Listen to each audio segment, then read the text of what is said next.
I'm here to shatter the silence. Diddy isn't just a monster. He's an entire machine. And I've witnessed it all. Breaking news from Manhattan. Actor and human rights advocate George Clooney made a stunning appearance as a witness on day 16 of the federal trial of Sean Diddy Combs. Speaking publicly for the first time, Clooney delivered explosive testimony tied to grave allegations against the music mogul, with details said to have the potential to shift the entire course of the case. What could be so shocking that George Clooney, close friend of a U.S. president, broke his vow of silence to utter 9 words that could send Diddy to prison for life. On day 16 of the federal trial of Sean Diddy Combs, no one could have predicted the witness who stepped up to the stand, a name that commands respect across the globe, George Clooney. A beacon of integrity, the man Hollywood reveres as the last bastion of morality in a world of glitz and glamour, stood before the court with a steely gaze. He wasn't there to play a role, but to unveil a chilling truth that left the world trembling. People keep asking, why didn't George speak out sooner? Let me tell you why, because he had the tapes. Because he had someone inside the F. Because if George uttered even one wrong word, someone would vanish. I've seen it happen to 3 of my friends already. George survived because he mastered the art of silence. For a bunch of crazy to come to where I live. Y'all cute. Another one. From shadowy rooms untouched by cameras to elite soiree reserved for the ultra-powerful. From celebrities who vanish without a trace after a night of entertainment to menacing threats delivered to doorsteps in ink as red as blood. Clooney didn't speak in riddles.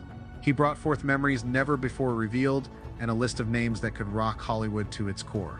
Why would someone like George Clooney choose to break his silence? What drove him to stand at the witness stand, confronting a titan like Diddy, a man Clooney himself once called the face of darkness in an industry of light?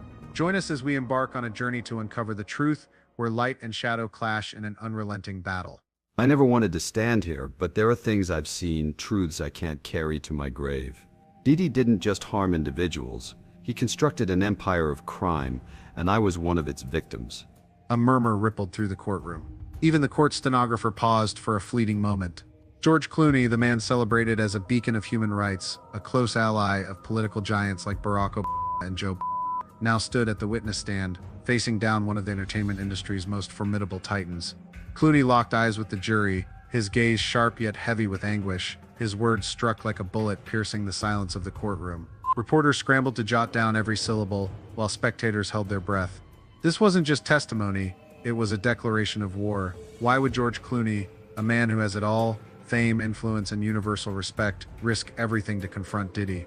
What horrific secret was so unbearable that it shattered decades of silence? Join us as we dive into his testimony, where revelations unfold that will keep you riveted. He tried to exploit me. George Clooney began his account with a revelation that left the courtroom stunned. Diddy approached him in 2013 with a calculated agenda, Clooney recounted, his voice laced with bitterness. It wasn't just about cementing his status in the entertainment world, he wanted a gateway into the realm of refined politics. At a white party in the Hamptons, Diddy told me, rap won't change the world.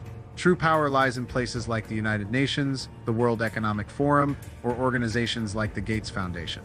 And George, you're my ticket to that world. Clooney explained that Diddy's ambitions went far beyond polishing his image as a rapper tied to wealth, women, and controversy. He sought to reinvent himself as a businessman activist, a figure who could stand shoulder to shoulder with global politicians and philanthropists.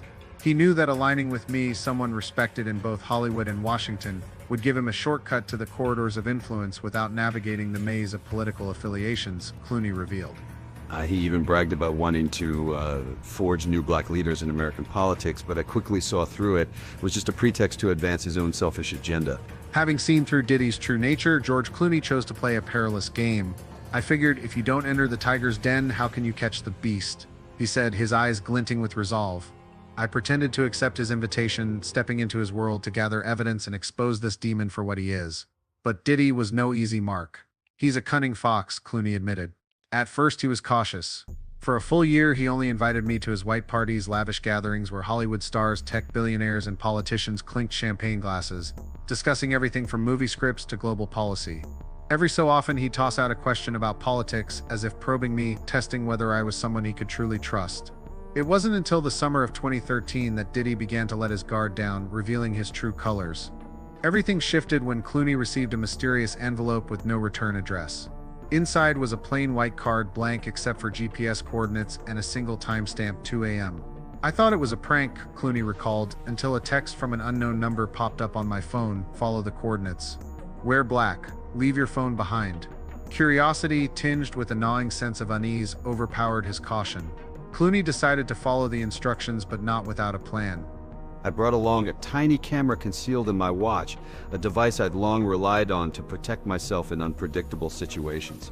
That night, a black SUV whisked Clooney away, weaving through narrow streets and silent industrial zones before pulling into the desolate parking lot of a well-known amusement park.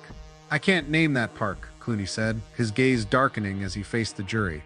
"But millions of families visit it every year, snapping photos and laughing, oblivious to the entirely different world lurking beneath their feet." He described the entrance as a steel door concealed behind a concrete wall leading to a frigid concrete corridor guarded by silent men. "They weren't bodyguards," Clooney stressed. "They were machines fully aware of who I was without so much as a glance at my ID. Their eyes were ice cold, as if I'd stepped into a place with no way out." At the end of the corridor stood a heavy metal door, opening into a vast underground chamber bathed in dim, eerie light with low, throbbing music pulsing like the heartbeat of a beast.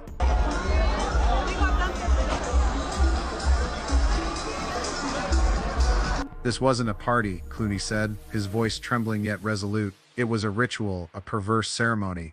I saw people the public idolizes, billionaires, Oscar winners, tech moguls, even a few elected officials, individuals who've built their personas on kindness and trust. But there, they donned robes, wore masks, and signed non-disclosure agreements as if it were routine. They laughed, participated, and shielded one another within a web of silence." Clooney paused, his eyes heavy with the weight of what he'd witnessed. I never took part in what they did, but I stayed close, watching, memorizing. And that haunts me every single day. Clooney explained that these gatherings were far more than venues for indulging desires. They were a system built for control, he said. You didn't just attend, you were seen attending alongside other powerful figures. That created a bond, a silent pact, because if one person spoke out, the entire structure would collapse. That's how Diddy operated untouched for so long. He revealed that many attendees weren't coerced by threats, but were enticed by promises of lasting fame, unbreakable connections, and access to the true social pyramid of power and influence. The first piece of evidence Clooney presented in court was a list of names he had glimpsed in Diddy's lair. Near the entrance, on a stone pedestal, sat a hardcover ledger, he recounted. Everyone who entered had to sign it, like a ritual to pledge their silence. "I didn't sign, but I saw the names on the previous page, names that, if revealed, would stun the nation." With the caution of someone always prepared for danger, Clooney had used the tiny camera hidden in his watch to capture an image of the page. He submitted a copy of that photograph to the court, along with a handwritten list of names he recalled, including politicians, A-list stars, and behind-the-scenes power brokers in the entertainment industry. "I'm not here to destroy them," Clooney stressed. But I need this court to understand that Diddy didn't operate alone. He was the hub of a web shielded by the silence of the most influential figures. George Clooney stood tall, his gaze unwavering but his hands trembling slightly as he presented his second piece of evidence, a series of videos he had secretly recorded at Diddy's gatherings. "I know what I'm about to reveal will horrify people," he said, his voice low yet resonant, echoing through the hushed courtroom. "These are videos I covertly captured at Diddy's events, what happened behind locked doors in what he called the lair. I risked my life to collect them, but I couldn't stand by knowing the atrocities unfolding right in front of me." Clooney described how he prepared for this dangerous mission with the meticulous caution of someone seasoned by the high-stakes world of entertainment. "I wore glasses fitted with a tiny camera, the kind of gear only those navigating Hollywood's underbelly would know about," he recounted. "I'm no spy, but I've learned how to protect myself in an industry riddled with secrets and betrayal. I knew that to expose Diddy, I needed undeniable proof." The videos, carefully stored on an encrypted hard drive and locked in a safe at his Lake Como residence, were evidence of what Clooney called a depraved world that Diddy had created and orchestrated. According to Clooney, the videos unveiled a chilling reality within the lair, soundproof underground chambers designed to trap every sound and guard every secret. These weren't just parties, he insisted, his voice thick with outrage and anguish. They were arenas of corruption, where the vulnerable people Diddy referred to as nuggets, often individuals with disabilities or easy to exploit, were treated like props passed around among powerful guests as part of a twisted game. Clooney painted a grim picture of attendees, anonymous behind masks and robes, laughing and toasting with glasses of wine while these nuggets were humiliated and abused.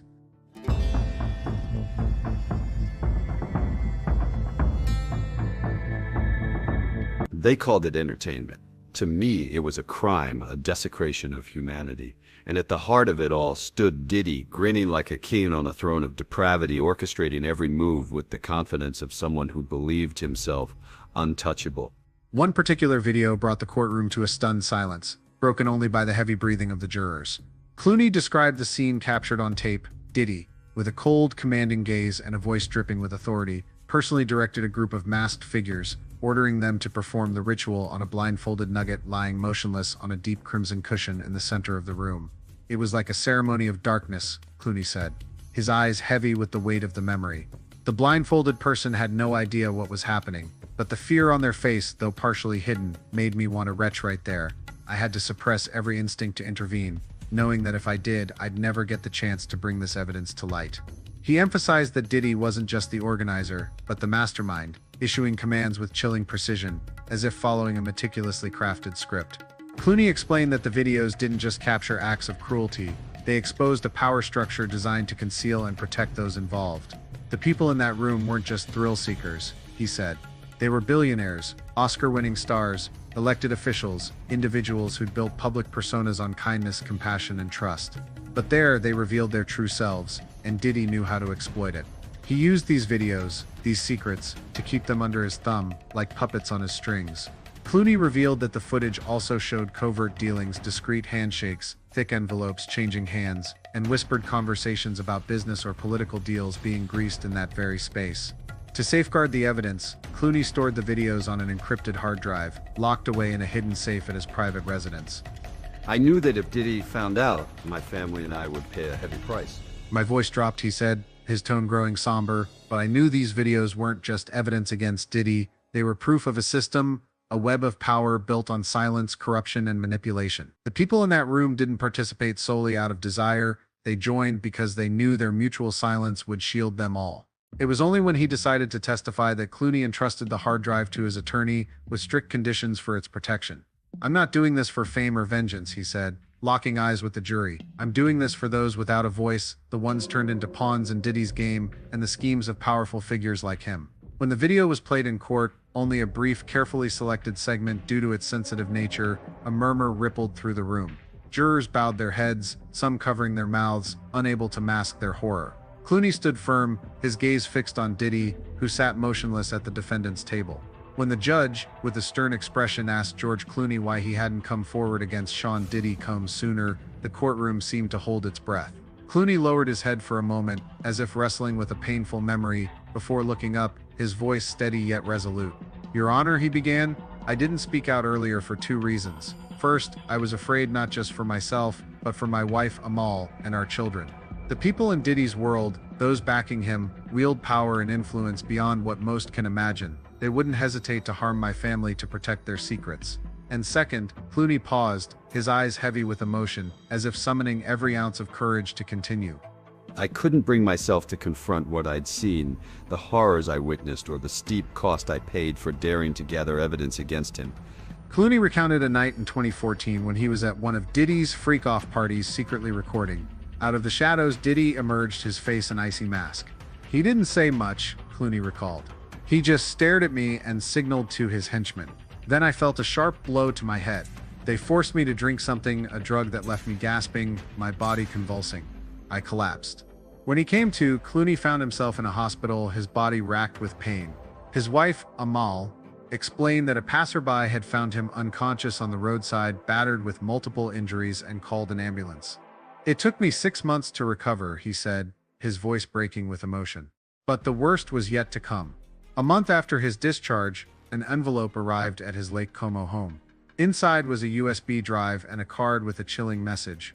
"Welcome home, George." With a sinking feeling, Clooney plugged the USB into an offline laptop for safety. What appeared on the screen left him stunned, enraged, and horrified all at once. "It was footage of me unconscious," he said, his voice trembling with fury. "They Diddy's goons stripped off my clothes, doused me with liquor, and trampled my body like I was a toy. They laughed, mocked, and humiliated me to the core. And Diddy, he stood there, smirking, directing every move like a filmmaker staging a horror scene. But what stopped Clooney's heart was the final moment of the video, an image of his wife, Amal, bound tightly, her face bruised, her eyes brimming with terror. Diddy stared into the camera, his voice cold and deliberate. "Go to the police, George, and your family will pay the price." The courtroom fell silent, save for the labored breaths of the jurors. Clooney recounted how he contacted Diddy immediately, despite the fear gripping his chest.